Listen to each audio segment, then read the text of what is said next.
The list of nuclear powers looks logical and understandable at first glance. The United States, Russia, Great Britain, France, and China are large and wealthy countries that can give billions to the baton, and it will not be to the detriment of other industries. Before you watch this video, I'm going to ask you to support my channel with a thumbs up. It won't cost you anything, but it means a lot to me and my channel. Thank you. However, unexpected states, for example, Pakistan and North Korea, also have nuclear power status. In the case of North Korea, the situation is particularly surprising. One of the most closed countries, which clearly does not have a high standard of living, found the resources for such an expensive project. North Korea first announced its development of nuclear weapons in early 2005, although before that time there had been unofficial but convincing information about the country's plans to build a nuclear bomb.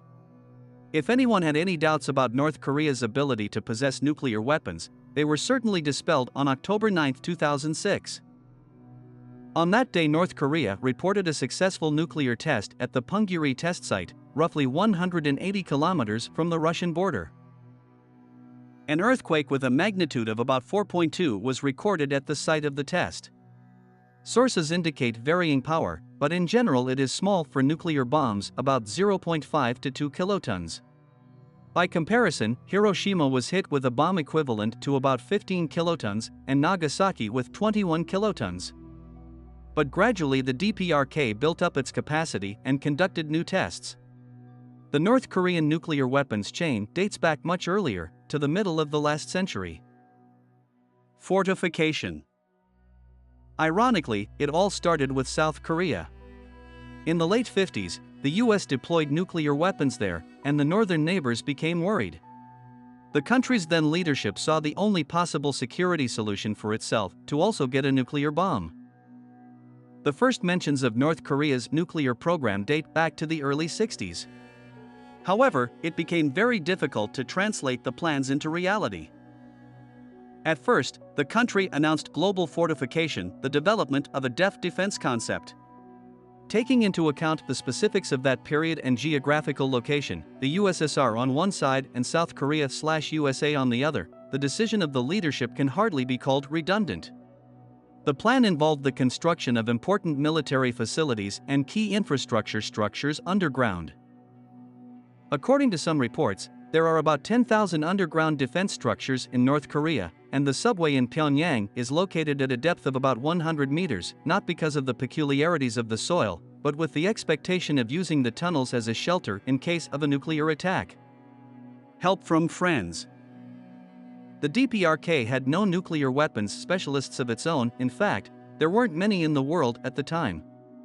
Therefore, the North Korean leadership turned to the Soviet Union, immediately requesting assistance in developing nuclear weapons. However, the Soviet Union refused. They must have thought that this would lead to even greater heat of passion in geopolitics.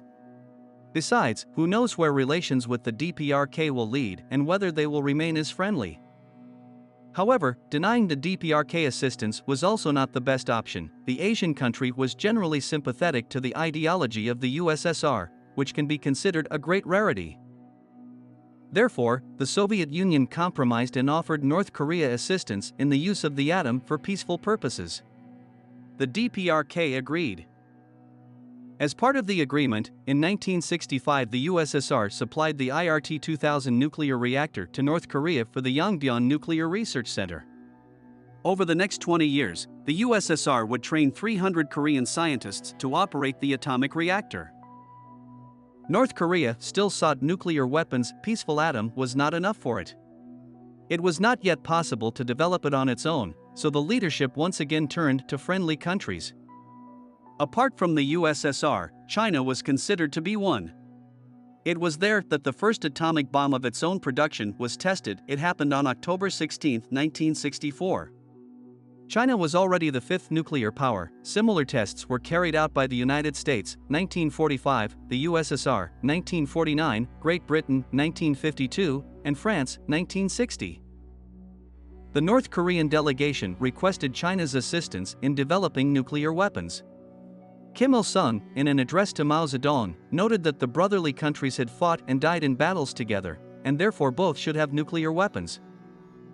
But the ruler of China unexpectedly refused. Mao Zedong felt that small countries did not need such weapons.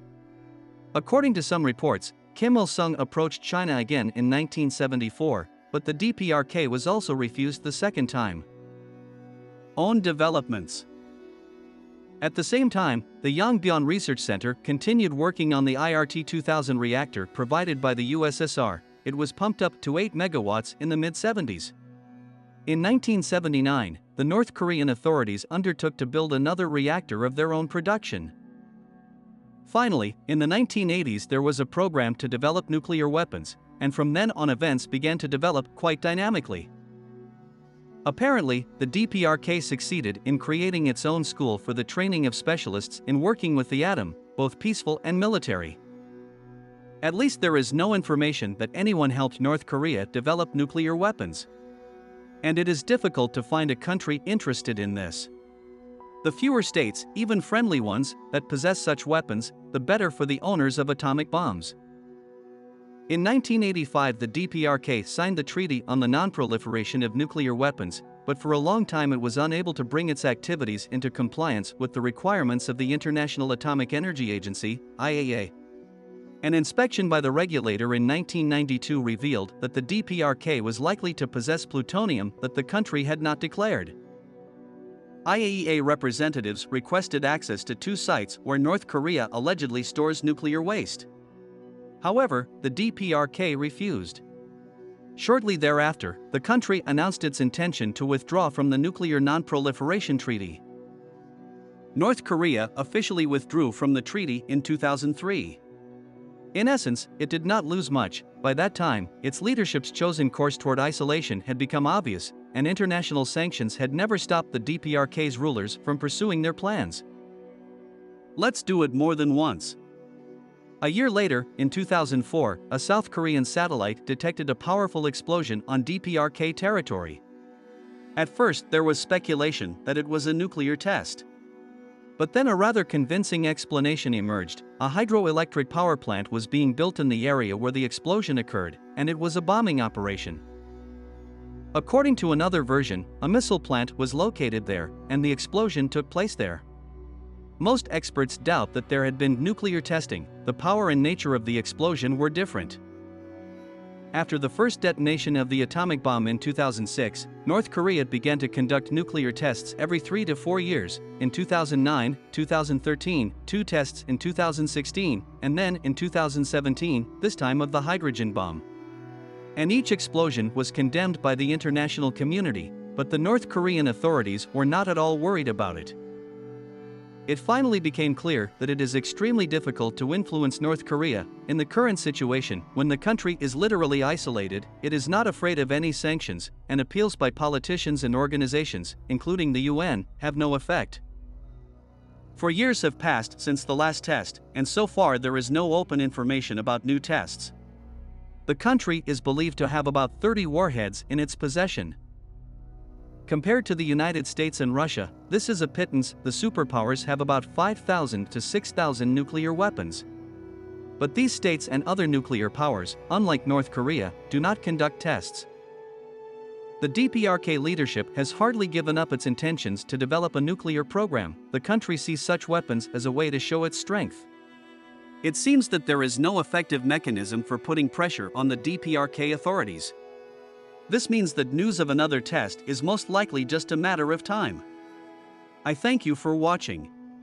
Your support is very important to me. Your comments and thumbs up motivate me to release new videos on interesting topics. Subscribe and turn on notifications.